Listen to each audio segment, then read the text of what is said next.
Olá, muito boa noite, Estação São Léo no ar, direto pelo nosso canal 6 da NET para São Leopoldo, direto pelo canal 14 da NET, claro, para Novo Hamburgo, Campo Bom, Sapiranga, Estância Velha e para o mundo inteiro através da internet. Você acompanha a nossa Vale TV também através dos aplicativos para Android e iOS, através do nosso site valetvplay.com e está rolando a nossa live no YouTube e no Facebook para você curtir, compartilhar e comentar. Comentários também através do nosso WhatsApp, 99-750-1414.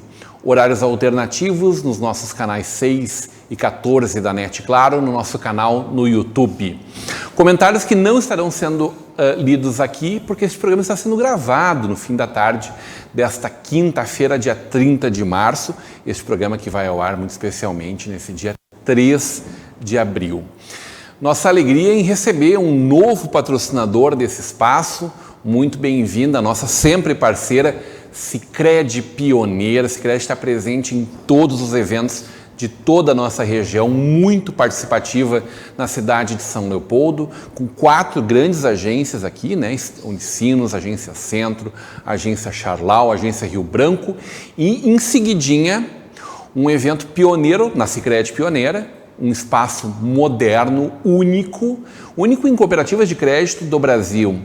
Um espaço múltiplo na feitoria, escolhido com muito carinho e desenvolvido a muitas mãos com a participação da comunidade para determinar que espaços serão esses. Vai ter até agência, mas é claro, muito mais do que isso, assim como as agências da nossa Sicredi também são. Sicredi há muito tempo parceira da nossa Vale TV.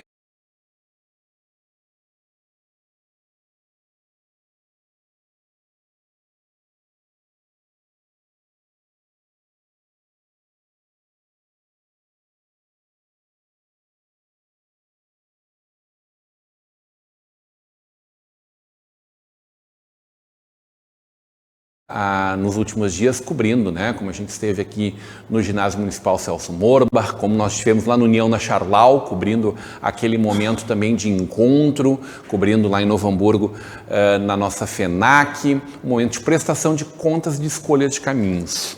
Porque, claro, uma grande parte do lucro da cooperativa se reverte em ações sociais que beneficiam milhares de projetos, com microinvestimentos de 6 a 12 mil reais, mas que fazem toda a diferença em cada projeto que é alcançado pela nossa Sicredi Pioneira. Obrigado, JG Serviços. Cuide do seu patrimônio, limpe o seu patrimônio, proteja seu patrimônio com a equipe da JG Serviços. E Sebratel, global como a internet, gaúcha como você, Sebratel é velocidade na internet. A gente tem algumas questões com essa turma que eu tenho aqui nessa bancada, não posso deixar de repercutir o que está acontecendo, porque isso será notícia nos próximos dias, com certeza abril adentro e 2023 afora. Uma honra recebê-los aqui, a gente montou uma bancada muito especial para poder conversar sobre várias coisas da nossa querida cidade de São Leopoldo e da nossa visão de região, Rio Grande do Sul, Brasil e futuro. Que bom te receber aqui, muito bem-vindo, senhor consultor da Unesco, professor Nado Teixeira. Muito boa tardinha, noite, Nado. Muito obrigado pela oportunidade mais uma vez, Rodrigo. Cumprimentar meus colegas de bancada aqui, o professor Gadeia e o nosso querido Henrique Machado, vereador suplente que é da nossa cidade de São Leopoldo, e a todos que nos acompanham. Primeiramente, saudado aí pela condição de consultor da Unesco, fico feliz pela lembrança, porque é um trabalho altamente qualificado numa organização das Nações Unidas para Educação, Ciência e Cultura, portanto vinculado à ONU nessa área, de educação, ciência e cultura, e muito especialmente hoje com a responsabilidade de fazer com que o Tribunal de Justiça, em apoio conjuntamente ao Tribunal de Justiça do Rio Grande do Sul, bem como do Tribunal de Justiça de Mato Grosso, tratando de implementar a justiça restaurativa, Rodrigo. E a justiça restaurativa que é uma alternativa ao Poder Judiciário que tende a se flexibilizar, para que tenhamos novas alternativas aí para buscar o juízo através do consenso. Que a gente já sabe que esse sistema, tal como ele está posto, está falido. A gente precisa encontrar que caminhos serão esses e a sociedade precisa discutir muito isso. Né? Exatamente. Vamos trazer essas pessoas para esse debate também. Muito boa tarde, seja muito bem-vindo, professor Carlos Gadeia. Um prazer. Professor da Unicinos. Isso aí. Doutor Gadeia. Muito bem. Agora atuando no programa de pós-graduação em educação, né? E, enfim, um prazer estar aqui também com o professor Nado, com meu amigo o Machado aqui, né? O Henrique, e com você, né? A segunda oportunidade que temos de estar no teu programa. Teve comigo na conversa de peso, uma baita conversa que eu não queria que terminasse nunca, professor. Foi bem bom, foi bem simpática, né? Não, o senhor é uma... Eu falo assim, arcabouço hoje, é o próprio arcabouço, né? Foi bem bom, eu gostei muito também. Seja muito bem-vindo. O pessoal estava discutindo aqui se é pequeno empresário, microempresário, médio empresário. Henrique Machado, muito bem-vindo ao nosso Estação São Léo. Estreando Estação São Léo, né? Já participou de Estação Hamburgo em outro momento, né? Sim, muito boa tarde e noite para ti, hein? Muito boa tarde, Rodrigo. Obrigado pela oportunidade de estar aqui, falando da nossa São Leopoldo, falando do nosso Vale dos Sinos e do Brasil também como um todo.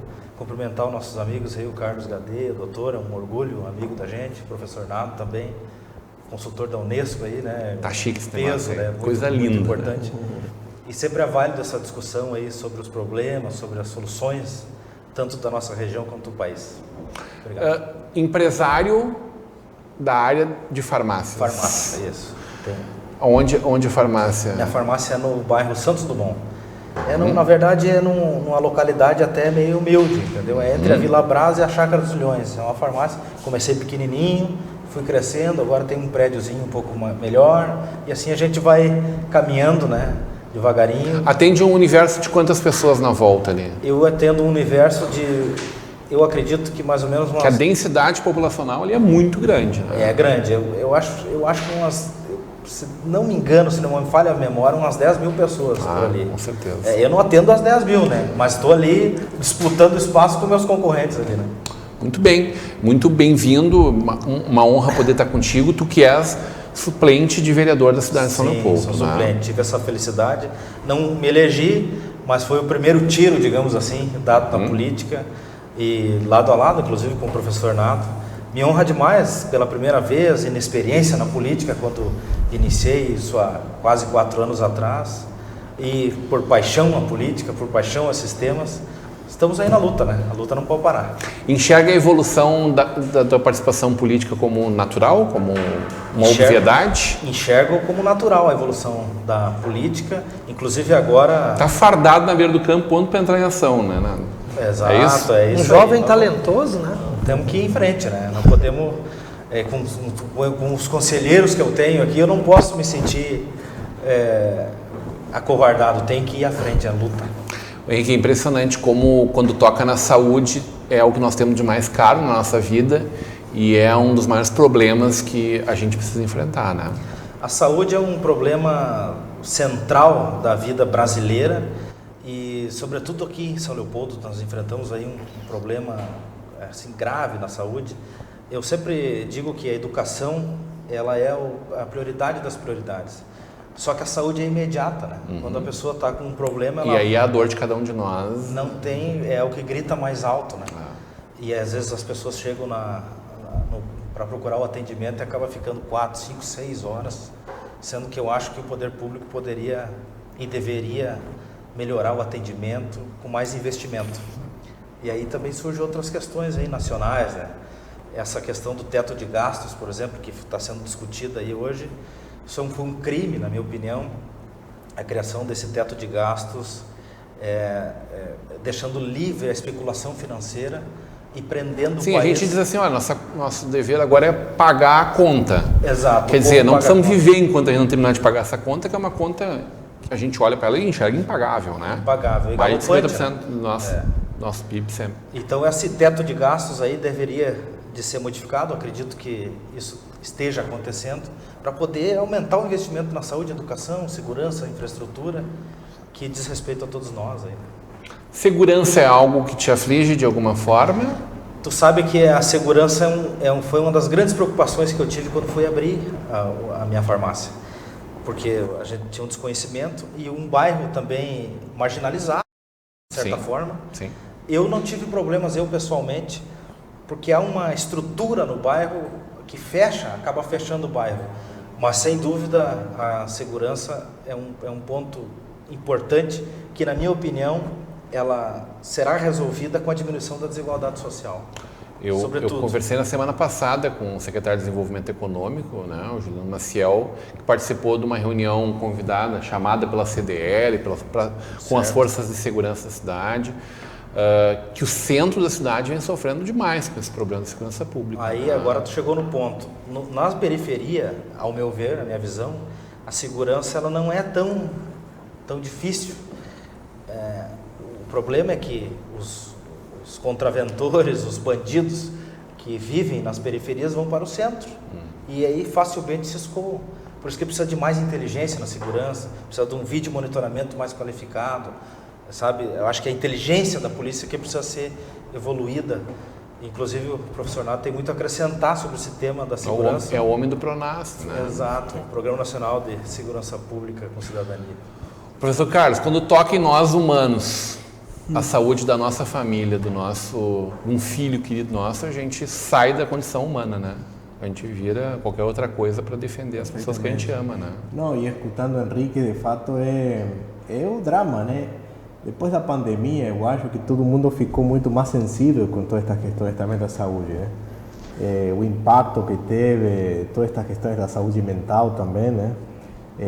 O contato com o outro, né? O isolamento, enfim, o temor, os medos começaram a aflorar muito mais, né?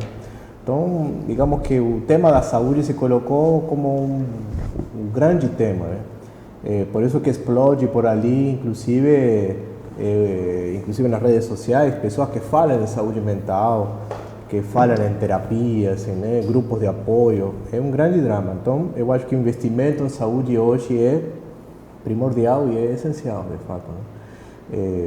Inclusive, eu diria que até na frente que educação, diria, né? Porque ele é emergencial, né? Porque ele é emergencial e porque o país vive, digamos, em uma situação de bastante... está rezagado nessa área, né? Está muito sucateado na infraestrutura, você vê, né? Em educação, por exemplo, eu estive agora há pouco em algumas escolas de Canoas de Esteio. A infraestrutura é muito boa, você tem louça, você tem equipes multimídia, você tem professores com todos que tem a ver com equipamentos para poder implementar metodologias muito de avançada. Eles têm tudo. Não Isso já é avanço do Fundeb. Sem dúvida. Você já tem infraestrutura adequada para poder implementar metodologias para o avanço, né? Claro, faltam outras coisas, tudo bem, mas do ponto de vista da estrutura, da infraestrutura, está tudo bem. Agora, em saúde, não. Está faltando o básico, né? Não estamos falando de preparo de capital humano, estamos falando de infraestrutura. Então, na saúde, ainda há carências nisso muito grandes. Isso se sente lá quando alguém vai querer se atender, principalmente as populações mais vulneráveis, e você tem que enfrentar filas, você tem que carência de material, de medicamentos, até de algodão, não sei. Mas tipo, você vê que há uma carência de infraestrutura, de estabelecimentos, né, cuidados, limpos, né, com poltronas, com ar-condicionado, ou seja, tudo isso está faltando. Então eu acho que o investimento em educação é central, né? Que é um investimento que o município está conseguindo fazer, professor, mas o Estado não está conseguindo fazer. Foi uma das pautas que tu abordou, inclusive, no pleito anterior, foste candidato ao Senado, e um dos enfrentamentos que tu fez foi exatamente da posição do Estado junto à educação. A educação pública estadual, eu sou filho de escola pública, desde sempre, 25 de julho, primeiro e segundo graus, na época, primeiro grau e segundo grau, né? Hoje em dia, isso eu achava engraçado que a minha mãe dizia assim, fiz lá como é que chamava antigamente? Ginásio? Ginásio, né? Antes então, do primeiro grau. Sim, mãe, tu tá velha. Ginásio. Aí hoje eu falo primeiro grau, segundo já tá... Era primário e ginásio, primário. Depois virou primeiro grau, hoje é ensino fundamental. A escola pública que sempre nos orgulhou muito, que era a vanguarda no Brasil, número 1 em educação no Brasil, Aqui a gente tem um problema seríssimo. Em Novo Hamburgo agora a gente teve a notícia de uma semana sem luz, escola grande, importante, como é Oswaldo Aranha, numa região muito próxima do centro da cidade, né? São coisas absurdas. Mas o teu 25 de julho é o nosso Pedrinho. Isso. Para te falar, Isso. Novo Hamburgo e São Leopoldo, Isso. né? E o Pedrinho ficou mais de um ano fechado, sem sala de aula funcionando, sem escola, sem presença de alunos e alunas. E isso me motivou muito, esse debate, na oportunidade da reeleição do governador e, obviamente, da eleição ao Senado. E eu até me satisfiz porque, em mais de um momento, quando nos mobilizamos em torno desse debate, o governador respondia no seu horário gratuito a programas na área da educação e prometeu para esse seu segundo governo um qualificado investimento que ainda não se vê. Prometeu que seria a sua principal bandeira. Que é o número 1, prioridade número 1, vai fazer educação como um dia, por exemplo, Leonel Brizola fez pelo Rio Grande, né? Nós tínhamos na década de 60, eu sei um pouco por ler, né? E um pouco por ter colegas, né? Eu peguei uma transição dos professores mais velhos quando eu estou chegando lá na década de 90, na sala de aula. Havia professores que contavam que compravam a sua casa na praia, um sítiozinho, né? Viviam bem, ou seja, eram muito bem remunerados, né? Tinha uma vida social assim de classe média, até média alta em alguns casos, e a sala de aula era devidamente assistida. Aqui em São Leopoldo, o Pedrinho chegou a ombrear com o grande sinodal. E o São José, o Sinodal e o São José, grandes escolas privadas, né? Particulares, e o Pedrinho, escola do Estado, tinha quase um status equivalente. E não é o que se vê hoje, né? Hoje tu passa, eu mesmo que fui aluno do Pedrinho, né? Eu lembro, eu falo dolorosamente, às vezes brincando até com os meus filhos, como é que foi teu ensino médio, né? Como é que foi teu segundo grau? Eu disse, olha, o primeiro período era de educação artística e os outros 4 de futebol de salão. Não tinha professor.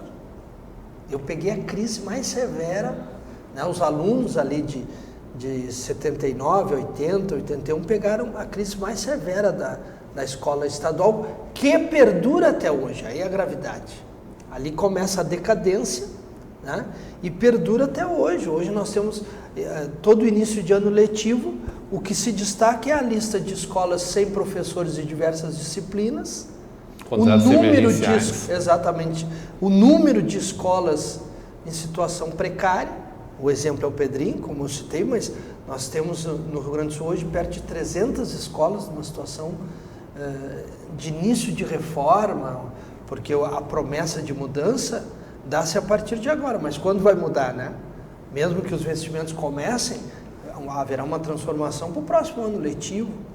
Né? Então é um prejuízo brutal e nós sabemos que aí incide... Mas a carreira do magistério não é nada atrativa. Pois então, nós estamos nas Isso duas se pontas. muda também do dia para a noite. Nós né? estamos nas duas pontas, dificuldade de remunerar bem um profissional da educação, né? Portanto o professor ir à sala de aula com toda a sua disposição, e na outra ponta o próprio aluno sofrendo diretamente porque não tem a classe decente para sentar e participar da sala de aula, muito menos equipe multimídia, como citava das boas escolas o professor Gadeia. E aí tem um dado central ainda desse debate, que está posto agora, há uma pressão muito grande sobre o Ministério da Educação para revogar o chamado novo ensino médio. Né? O novo ensino médio que foi implantado inicialmente pelo Temer, né? Mas que agora verdadeiramente chega na vida, né? Real dos estudantes. Como é que o Pedrinho, que não tem todas as salas disponíveis, que está bloqueado em alguns andares porque não pode atender, porque pode cair o prédio, ou porque pode, né, o teto, ou não tem a fiação adequada, como pode essa escola ter um percurso social formativo, como pode ter um itinerário de formação técnica, mas não tem laboratório, não tem laboratório. Entende? Então tem que ser revogado mesmo o novo ensino médio, na minha opinião, até para ter uma readequação à realidade, né? Porque não dá para exigir de uma escola hoje um itinerário de formação se ela não tem condições de oferecer o itinerário. Me parece não que a ideia dele é interessante. A ideia é boa. falta talvez um pouco mais uma visão humanística em alguns pontos, em alguns momentos, naquilo que é currículo básico. Cumprir etapas anteriores para Então. dar condições às escolas, então, partir para um novo começo, vamos dizer assim. Para poder escolher uma área de prioridade, preferência. Eu sou formado em análises químicas, em nível médio, né, no antigo 2º grau. Talvez eu saiba distinguir o que é um cadinho. Como eu me referi da crise ali do início da década de 80, quando eu estava lá na escola. Eu não tenho a menor condição de trabalhar com análises químicas, menor condição.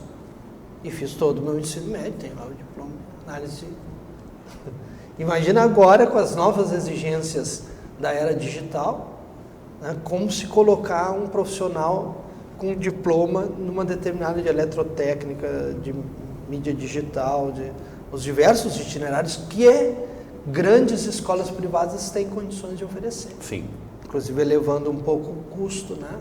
E, portanto, repassando aos pais que têm condições de efetuar o pagamento.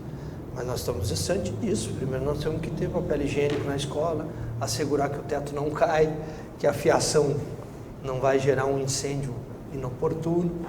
Então, não, a gente se preocupava que na época tinha que levar a folha para passar no mimeógrafo ou nos últimos anos já no Xerox. É isso aí. Mas tinha que levar a folha. Eu peguei isso aí. Papel higiênico, tinha que levar o papel higiênico. É isso.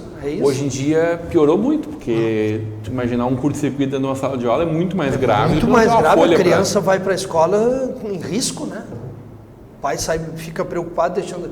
Antes a gente levava a criança na escola e se pacificava, né? O pai ia tranquilamente trabalhar, minha filhinha está lá assistido por bons professores e tal. E um espaço físico generoso, né? De qualidade. Hoje tu não sabe o que pode acontecer na escola. Professor Gadê, quero fazer um comentário, eu quero fazer porque pode falar. É interessante o que Nado coloca pelo seguinte, porque dessa maneira, de fato, se pode explicar o porquê é que existe tanta desfasagem escolar ou inclusive a saída da escola, o abandono escolar nos adolescentes, porque veja bem que interessante, como no Brasil geralmente o ensino fundamental está mais público, né? Está mais nas prefeituras, as prefeituras geralmente têm uma infraestrutura melhor, um equipamento melhor. Então, por exemplo, quando eu estava citando de escolas municipais, né? Canoas, Esteio, que eu vi, onde há uma estrutura, então, alfabetização aos primeiros anos, né? São muito importantes, né? Existe, de certa maneira, uma infraestrutura, né? Mas quando logo passa no ensino médio, se enfrentam a uma realidade do ensino público estadual totalmente diferente. E muitos ficam no caminho.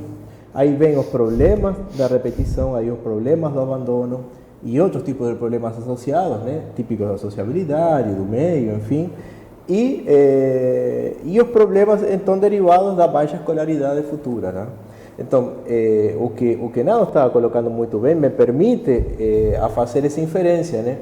Que permite fazer essa explicação de por que quando você, nos primeiros anos, em escolas municipais, tem um ensino bom, porque é uma estrutura boa, certo, mas logo depois vem o declínio e isso se comprova pelos baixos índices de aprendizagem primeiro, né? E logo que se revertem em repetição e em defasagem escolar, que é mais ou menos de 12, 13, 14 anos, que são os grandes problemas do ensino brasileiro, né? Você vai nas estatísticas e vê que nessa idade a coisa começa a crescer. Mas antes está tudo bem. Por exemplo, a merenda, os municípios mais ou menos vão levando as coisas de uma forma positiva, há uma infraestrutura, se mantém de alguma maneira, mas depois a coisa desanda. No Rio Grande do Sul é realmente escandaloso, né? Tivemos oportunidade com Nado, com a candidatura dele, visitar, enfim, e é realmente algo que dá pena, né? E mais para o histórico do Rio Grande do Sul, né? De um estado que dentro do contexto brasileiro sempre se prezou de ter uma alta cultura, de fato teve, né? E essa decadência, de fato, é triste, não? E é indissociável a gente fazer a leitura de que isso vai fatalmente representar um problema sério ali na frente tanto na geração de emprego e renda, na manutenção dessa pessoa dentro do mercado de trabalho, na evolução dele no mercado de trabalho, quanto principalmente nas condições que a gente tem do nosso judiciário, sobretudo do encarceramento dessa população jovem, tão jovem, né? Perfeitamente. Está diretamente ligado, Isso né? é muito boa a tua apreciação, Rodrigo, porque vai conectar com a insegurança também e a violência. Porque esse adolescente, para jovem, que não vence o ensino médio, ou se desgosta dele, se afasta e evade, para onde ele vai? Vai para a rua. Vai tentar um emprego. Não tem nenhuma solução social para abraçar esse jovem. Não tem a menor né? condição de tentar um emprego. Ele começa a criar alternativas. E aí vem as ofertas do mundo, do submundo, né? Vem as ofertas da Que droga. são vem muito as mais ofertas- atraentes do que o emprego formal, por mais exemplo, atraentes. né? Ou do que uma academia. ou estudar. Não, é sabido que o tráfico paga bem, por exemplo. É sabido. Então, a geração econômica ali do tráfico também vai cooptar esse pré-adolescente para adolescente, ele se torna mula e aviãozinho, para usar termos do tráfico, né? E começa então, vamos dizer assim, a degenerar todo o tecido social. Entende? Então, tu apanhasse muito bem, tu sai lá da educação, né? Ele vem com uma boa formação, né? Por exemplo, a rede municipal aqui de ensino é muito boa, nossa, em São Leopoldo. Tem bastante qualidade, professores muito bem remunerados, comparativamente. Mas isso está né? ligado diretamente à solução da verticalização que o Fundeb, por exemplo, gera, né? Claro, o Fundeb assegura isso. Ele resolve, ele é determinante Ele para deu esse sucesso, estabilidade, né? para a evolução que a gente tem nos últimos O anos. Fundeb deu estabilidade para o professor. Vocês lembram, ou pelo menos se não lembram, o Henrique aqui talvez seja o mais jovem, então, entre nós, mas nós tivemos grandes greves. Nossa, Tá? 92, e greves por não 93 pagamento. dias. Tá? Tivemos agora recentemente, é claro, mas havia no passado assim, não tinha de onde tirar mesmo, porque não tinha um fundo que assegurasse o pagamento. Hoje tu pode até provocar uma situação de greve, mas tu tem um fundo, aquele dinheiro é intocável. Ele só pode ser destinado ao salário do professor. Então isso deu um grau de estabilidade. Por outro lado, me parece que essa estabilidade que o Fundeb suporta também faz com que, por outro lado, o governo, ou o governante, né, não, está resolvida a educação. E aí os investimentos também ficam num teto, sem criatividade, sem inventividade, sem coragem de ampliar aquele investimento, porque o que o Fundeb faz é o mínimo, não o máximo. O máximo Sim. é o governante que o escolhe. Sim. Se quer investir mais ou menos, né? Eu sempre cito o Brizola porque para mim é uma grande referência na área da educação, uma vez que teve o pensamento do Darcy Ribeiro ao lado dele e obviamente a sua capacidade de gestão extraordinária. Ele comprometeu à época, talvez não fosse nem a melhor palavra, 52% do orçamento, por exemplo, no Rio de Janeiro, para a construção dos centros de educação popular, dos CIEPs. 52% da educação. Ou seja, ele já cumpria uma espécie de Fundeb e ainda ampliava para potencializar construções de boas Mas escolas. é inimaginável o estado do Rio de Janeiro em 2023 fazer isso. E o Mas- do Rio Grande do Sul não é diferente. Pois é, mas daí olha uma coisa também que tem que ser avaliada aí é do ponto de vista histórico, né? Mas é importante. Vocês conseguem imaginar o Rio de Janeiro sem a passagem do Brizola? Nossa. O que seria em 2023? Foram construídos 502 CIEPs. Sou professor de língua portuguesa, conta de matemática. Se tu botar 1.000 crianças nas 502 mil, tu estás assistindo 502 mil crianças, certo?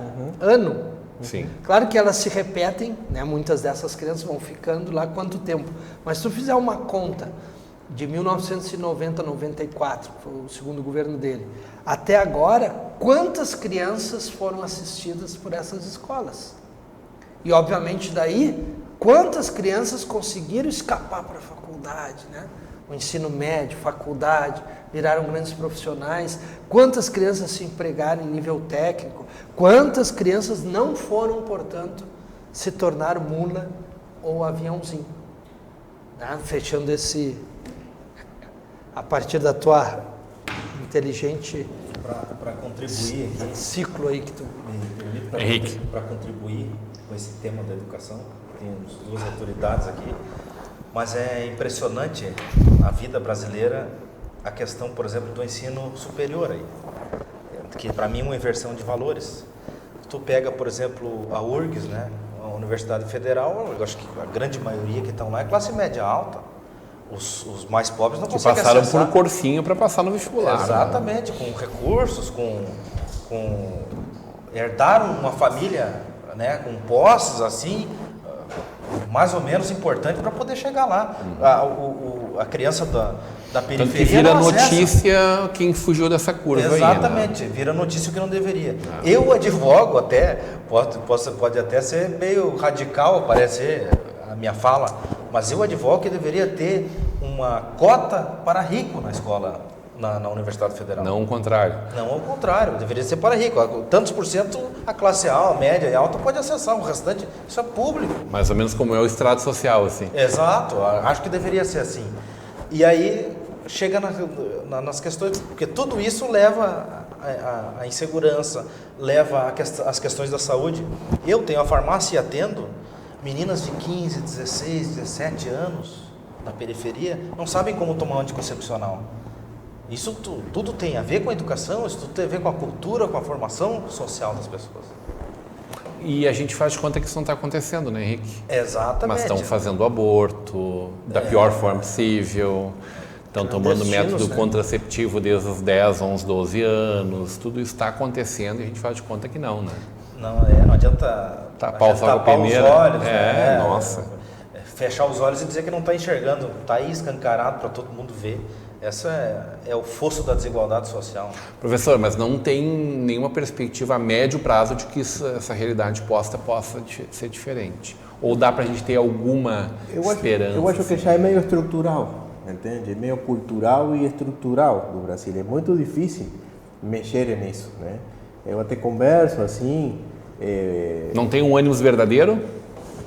Eu sou optimista, né? Tá, né? Desde que acordo de manhã, sou optimista com tudo.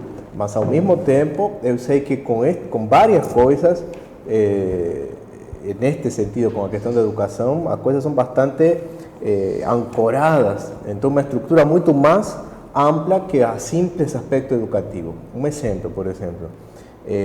Veja bem, esta questão da educação pública e particular tem um efeito secundário. Por exemplo, eu observo que há pais de classe média baixa que fazem esforços enormes para colocar seus filhos em escolas particulares e que se privam de repente de lazer, de cultura, de ir ao cinema, de renovar o vestiário, enfim, de coisas, mas para poder pagar, para que vão na expectativa de que num colégio particular o seu filho possa ter a desejada ascensão social, né? Porque se vão a um colégio público, sabem de que estariam supostamente perdidos. Então, o efeito secundário é que você não é simplesmente a escola pública de que o filho não é essa, você está repercutindo também na estrutura familiar, desse esforço dessa família que também se está privando de coisas. Tu vê como é estrutural? Então, isso reverte em que não há cultura, em que todo mundo se priva, que todo mundo de repente não se alimenta de uma forma que gostaria, que não vão ao cinema, que não compram um livro, entende? Porque temos que pagar 2 ou 3 filhos uma escola, porque aí está a grande expectativa. E os filhos supostamente em uma redoma que, né, tem que ir a esse colégio para ter uma sociabilidade com supostos iguais, né, em classe, né, então isso é bastante perverso, de certa maneira, né? E não deveria acontecer, né? Porque se tivesse uma escola pública de qualidade, competitiva com as escolas particulares, não digo que tenham que ser iguais em qualidade, mas pelo menos competitivas. Eu sou produto da escola pública e do Colégio Secundário Uruguaio, por exemplo, né? Me formei em doutorado, o professor Nado, a mesma coisa, né? Se tivéssemos isso, de fato, você não teria esses efeitos secundários repercutindo nas famílias, né? Para poder ter outros elementos positivos que constituem também a cultura e a educação na família. Não é simplesmente ir ao colégio e a ascensão social. Isso que estou dizendo. E isso está muito enraizado. E isso está enraizado culturalmente, porque essas famílias o fazem de forma automática. Mandam os filhos e acham de que são iguais aos filhos de um empresário. Me explico o que digo? E estão convencidos de que isso é assim. É possível que, inclusive, replique vários valores. Perfeitamente. Os piores, inclusive. E de forma bastante perversa. E isso é complicado. Então, você vê que há uma situação real que está e que se vai culturalmente reproduzindo e que tem efeitos perversos. Se você tem uma escola pública que oferece com muito boa qualidade, sem dúvida, essa família vai dizer, não, mas no colégio lá, que tem excelentes professores, que tem a mesma estrutura, entende? Que não inveja nada a um colégio como o Sinodal, que não sei quanto, que tem as mesmas disciplinas que dão, que tem pensamento computacional, que tem trabalho sobre socioemocional também. Que é o princípio da Ribeiro, né? Todo mundo ali na mesma linha. Perfeitamente.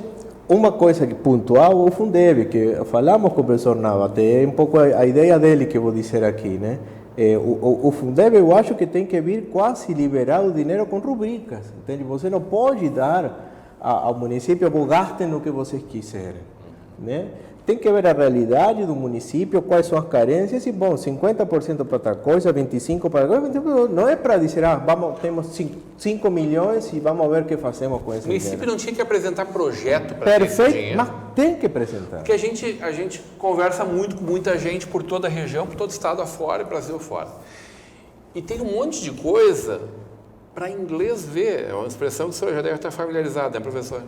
Para inglês ver, que não funcionam.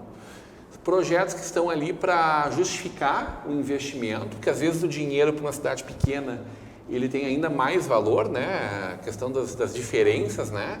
Aqui o valor talvez não dê para tudo que se gostaria de fazer. Tem lugares em que sobra dinheiro e eles começam a inventar outras coisas que não estão necessariamente associadas à necessidade real dessa gurizada ou que realmente vão fazer a diferença delas ali na frente. Perfeitamente, isso mesmo. Por isso que tem que estar atrelado a certas rubricas. Eu acho que isso seria fundamental para poder ter seria um avanço do Fundeb. Eu acho que seria. Claro que pode ter crítica. Não, mas não sou livre de você gastar. Não, mas eu aí pecaria de ser menos livre, menos liberal nesse sentido e faria de que o Estado, se libera esse dinheiro, tem que estar atrelado a rubricas e me dê retorno de como foi investido esse dinheiro. É um pouco, viu, professor Gadeia, o que fez o Ciro Gomes do Ceará. Que é exemplo nacional de educação. Tanto é que o Camilo Santana hoje é o ministro da Educação, é o ex-governador mais recente agora do Ceará. No período Ciro Gomes e depois foi mantido pelos demais governadores, algo similar ao que o professor Gadeia disse aconteceu. Os municípios começaram a receber mais recursos, mas para além do Fundeb, porque o Fundeb daí é uma questão determinada por lei federal, mas o próprio Estado aportava mais recursos em determinados municípios à medida em que os municípios demonstravam melhor nota no IDEB, que é o Índice de Desenvolvimento da Educação Básica. Então, a cada 2 anos havia uma renovação da repactuação dos recursos em virtude do desempenho da escola. E isso fez com que, de 10 escolas hoje, das 10 mais bem posicionadas, 7 são do Ceará. Perfeitamente. E primeiro, segundo, terceiro, quarto, quinto são do Ceará. Não Entende? é engraçado Então, porque é muito triste, mas é curioso quando a gente vê gente daqui indo lá para aprender como eles estão fazendo. Exatamente. Sendo que isso aconteceu exatamente ao Foi contrário o inverso, ontem. Ceará. Imagina o Ceará 30, 40 anos comparativamente atrás. com o próprio Ciro Gomes também sempre falou da limitação de receita do Ceará. O Ceará não é um estado pujante, né? Claro. Compara com o Rio Grande do Sul. Todos os problemas que nós não temos, inclusive. Exatamente. Então, e hoje é o primeiro em educação no Brasil. Então, quem sabe agora o Camilo Santana, né, como ministro da Educação, não possa, de alguma maneira, fazer... É possível que ele esteja preparando uma condição exatamente como essa? Está determinado pelo presidente Lula a fazer isso. Tu acredita que isso vem, então, ali na frente? Eu acredito que nós vamos ter um... É muito cedo o governo ou já dá para a gente tirar algumas conclusões desses primeiros 90 dias, professor? Eu acho que é cedo para a gente poder dizer que será o melhor governo Lula, né? Que será o Lula 3, como estão chamando, melhor. Será que não é possível já 1. dizer que não será o melhor? Não, acho que não. É afobado, então. Eu acho que é cedo, por exemplo. Tu imagina se nós chegarmos... hoje, eu mesmo, a gente tem conversado, nós estamos um pouco preocupados com algumas demonstrações assim, de caminhos equivocados. Né? Por exemplo, o Pronace Programa Nacional de Segurança Pública com Cidadania, ele foi apresentado na sua segunda versão. Ele é 10% do que foi o programa no segundo mandato. Quando tu viveu isso lá. Exatamente, isso é um problema, né, a ser enfrentado, que eu acho que o presidente ali adiante corrige o rumo, e certamente também o ministro Flávio Dino. É um problema. Se tu pegar os mais médicos, no patamar que ele foi lançado, ele não alcança o que foi o mais médicos também na sua primeira versão. Né? Então, isso denota uma preocupação. Né? No entanto... Mas ele já goza, desculpe te interromper a fala, mas eu acho que é importante fazer o recorte. Ele já começa a gozar dos benefícios do que aquele projeto, de uma forma ampla, propunha. De termos, por exemplo, as universidades já tem uma largada. Cidadãs que nós temos aí. Nós né? temos a Fevale, por exemplo, e a Unicinos, que começam a entregar seus profissionais, seus estudantes. Claro, parte de um lugar melhor, né? Mas ainda assim... Que não resolve o problema lá de Chapuri e assim por diante. Eu acho que continua tímido. Mas o que eu quero dizer é que, apesar de alguns programas não se apresentarem com o potencial que eles podem ter, outros ainda mais qualificados, vamos esperar mais um pouco também chegar na vida, ao mesmo tempo nós estamos observando, e hoje coincide com isso, foi a apresentação do arcabouço fiscal, né? O novo arcabouço fiscal. Por que ele é importante? Nós falávamos do Fundeb. O Fundeb está fora do novo. Desloca para fora disso. Fora, esqueçam o Fundeb. O Fundeb não tem o teto crescerá ali. De acordo com a necessidade e custo aluno. Certo. Esse custo vai continuar existindo. O mercado aqui mais ou menos determina, porque tem um custo mesmo, né? A criança estar estudando, os equipamentos, tudo que é necessário para a escola. Então isso está alheio ao arcabouço, ou seja, não tem teto para isso. Está correto? Como é que nós vamos mudar a educação?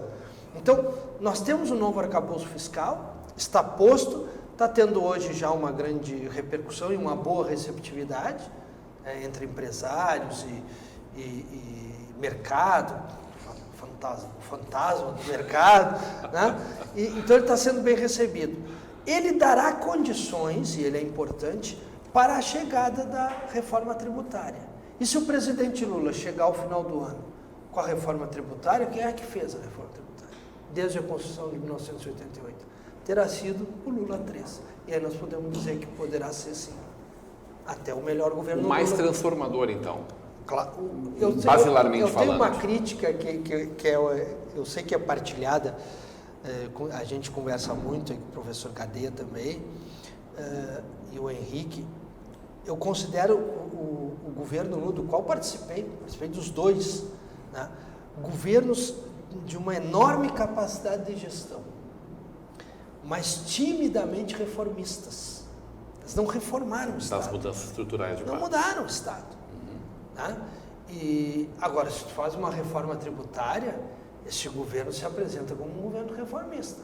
Que é algo que porque o começo é pela tributária. Né? E aí é reforma. Tu sabe que é tu ter, vamos ver, tu tens um imposto só. Lá no começo da cadeia econômica. Muda radicalmente a capacidade de investimento, de intervenção da sociedade, de consumo. Isso pode transformar. Essa reforma é quase revolucionária, vamos dizer assim. Vai ser uma reforma em todo o sistema tributário que é complexo demais hoje. E ele, uma vez simplificado, pode agilizar o desenvolvimento. O presidente Lula me parece ali, com algumas questões ainda pisando em ovos, com o Congresso que a gente tem desde sempre, há muito tempo pelo menos, né? Mas as coisas parecem começar a se direcionar. O que disso atrapalha ou bagunça a chegada do ex-presidente Bolsonaro ao Brasil? Pois aí, hoje eu comentava que as pessoas não têm assim, o cuidado com a política que a gente tem, né, a formação. A gente se dedica também a análises políticas, da ciência política. O lançamento do arcabouço fiscal no dia que o Bolsonaro chega não é uma coincidência. Não é uma coincidência, tacada de mestre, né? Tu abre qualquer site hoje, só se fala do arcabouço fiscal. Aí tem uma notinha lá, Bolsonaro chegou no Brasil. Isso é uma tacada de mestre, isso é política, o intangível. Né? Isso tu não põe dentro de uma caixa. Me parece que socialmente falando, essa organização de forças é importante para a evolução social, inclusive, professor. para que a gente possa avançar mais profundamente, com mais vontade de avanço. É preciso que haja um equilíbrio de forças antagônicas, inclusive. Bagunça muito, esse bafo na nuca pode fazer bem para o governo Lula, a chegada do ex-presidente Bolsonaro. Ele que nunca deixou de estar presente de alguma forma, né? Eu acho que nem ajuda nem nada. Eu acho que a figura de Bolsonaro está caindo um pouco em...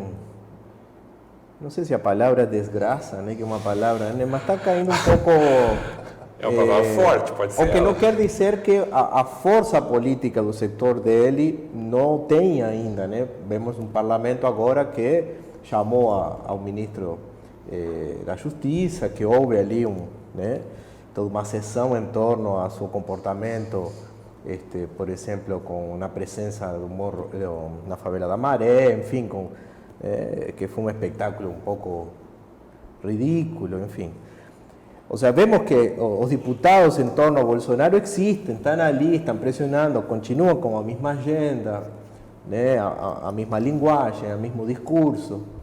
Mas a figura de Bolsonaro en sí mismo está un pouco desgastada, tem que se recriar, né? Ele parece de que todos os efeitos que ele queria gerar não deram resultado. Então, o seu retorno é o retorno de quem? Quem está voltando? Entende? Essa é a grande questão. Né? Dá para pensar que não será ele o antagonista, então? Vai surgir alguma outra força, talvez nem tão expressiva? É provável, né? Ou seja, o Lula também conseguiu não deixar se construir nenhuma força expressiva nos seus 8 anos de governo. O que estou dizendo até tem certo, e o que você tem certa sustentação com esta questão, por exemplo, com Moro agora, entende? Viu? Que colocam a Moro ali como que Lula falou, que entende? Ou seja, se está buscando coisas, né? Ou seja, Bolsonaro não é a figura indiscutível, isso eu quero dizer. Tem um terceiro nome que é muito lembrado, que é o governador Tarcísio. E o governador de São Paulo. Ou seja, já está diluindo essa liderança mais à direita. Perfeitamente. É o Moro o antagonista, porque o PCC quis matá-lo. Aí Moro, daí vai todo mundo para lá. Olha aí o que o Lula fez ou deixou de fazer. Aí, tá voltando o Bolsonaro. Lula deu uma luz boa para ele, né? O Lula deu uma luz boa para o Moro ali, né? Pois é, mas será que... Valorizou bastante. Mas será que já não deu para tirar um pouquinho da luz do Bolsonaro? Ah, bom. Já tá diluindo a figura do oponente. Entende? Tá diluindo a figura do oponente. Quem é o adversário? É o bom governador de São Paulo, bom na medida que ainda tem que governar bem, né? Mas é um nome mais, hoje, palatável para a sociedade. Ele é um nome limpinho, por enquanto. Não, e uma figura um pouquinho mais lúcida, aparentemente, assim, né? Não é tão alucinada quanto essa visão estreita e mediocrizada do bolsonarismo, né?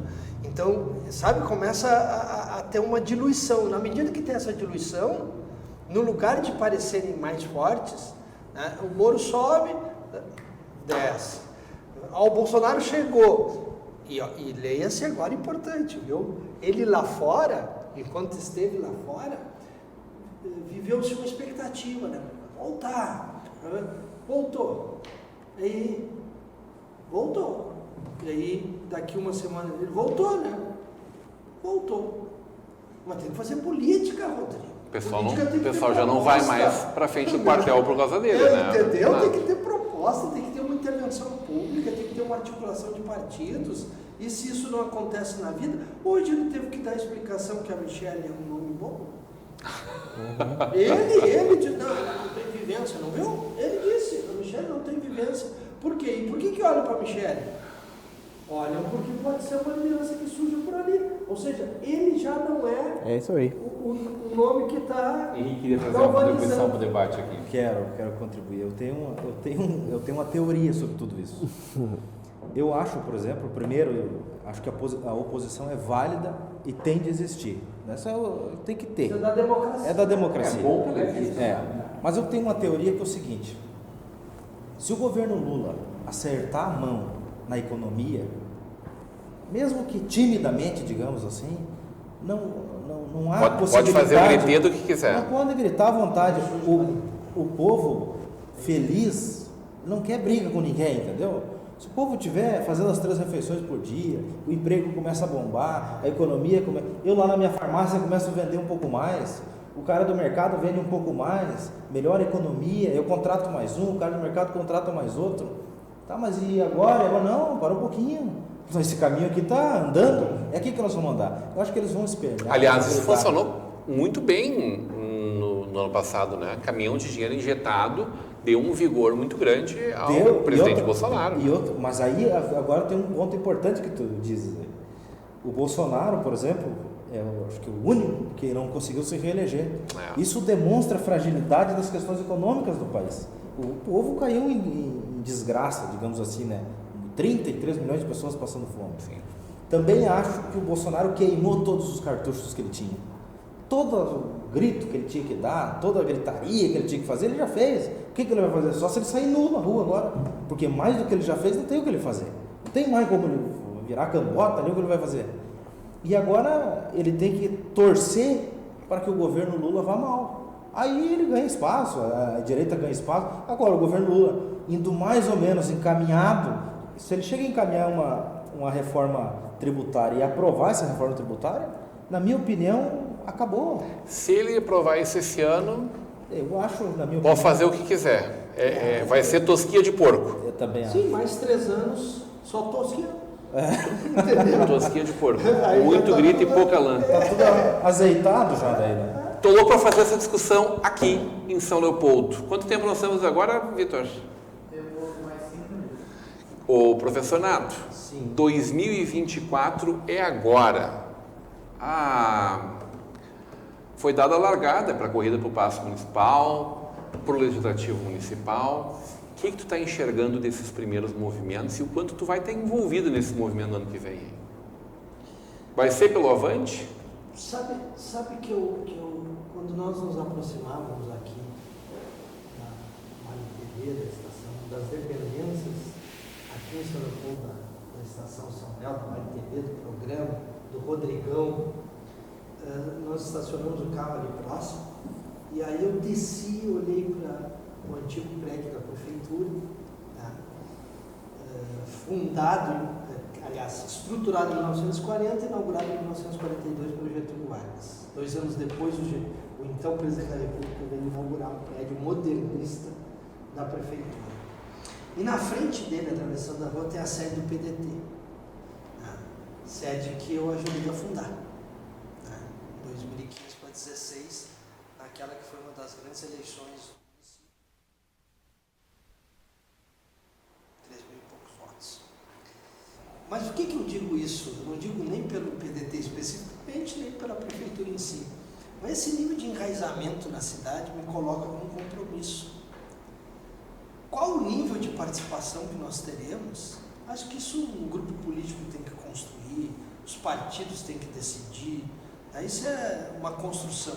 Agora, como ficar alheio a uma tomada de decisão do nosso município para o seu futuro? Nós estaremos fazendo 200 anos. Tá? A chegada da imigração alemã vai fazer 200 anos.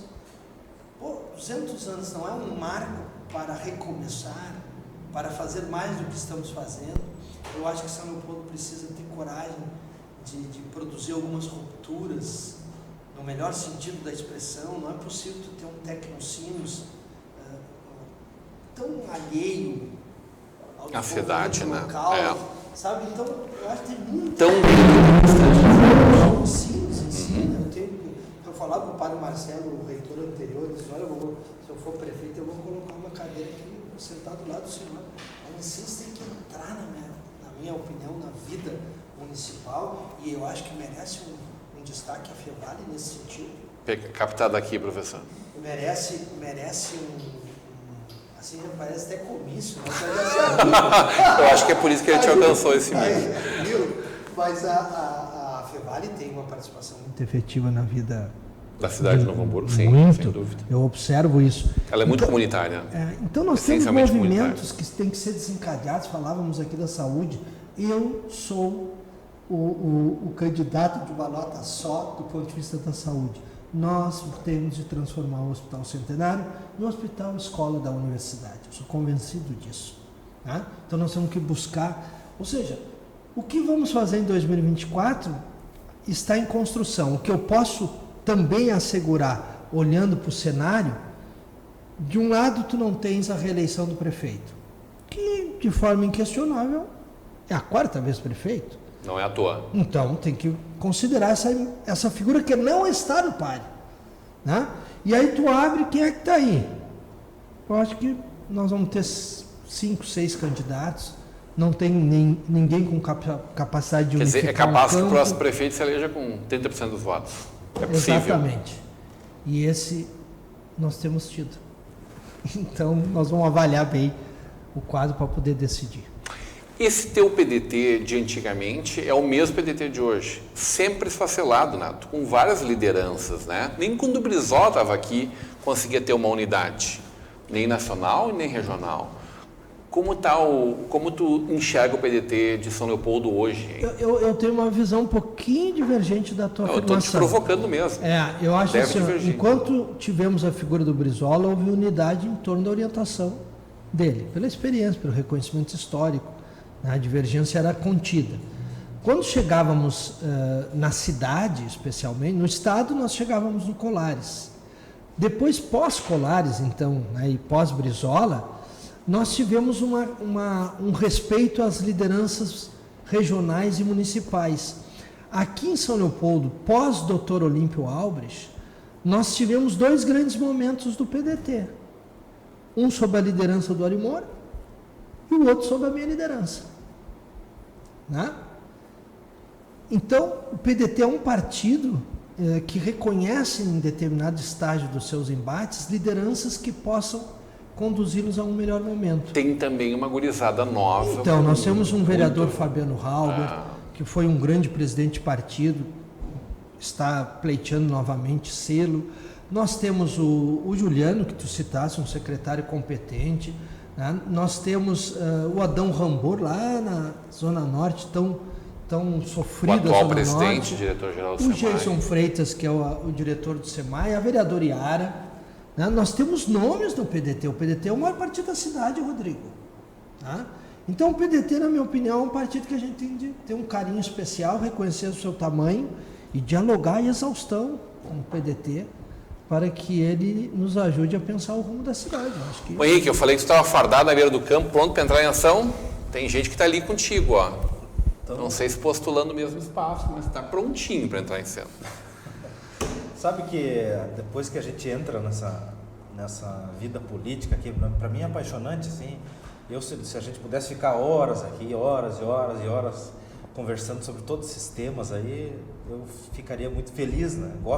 Me dá prazer conversar sobre isso, ver que tem saída, que tem solução para o país, que tem solução para São Leopoldo, e tem soluções mesmo. Com certeza. Vamos enfrentar um problema, a humanidade vai enfrentar um problema muito, muito importante para ser debatido, que é a revolução tecnológica.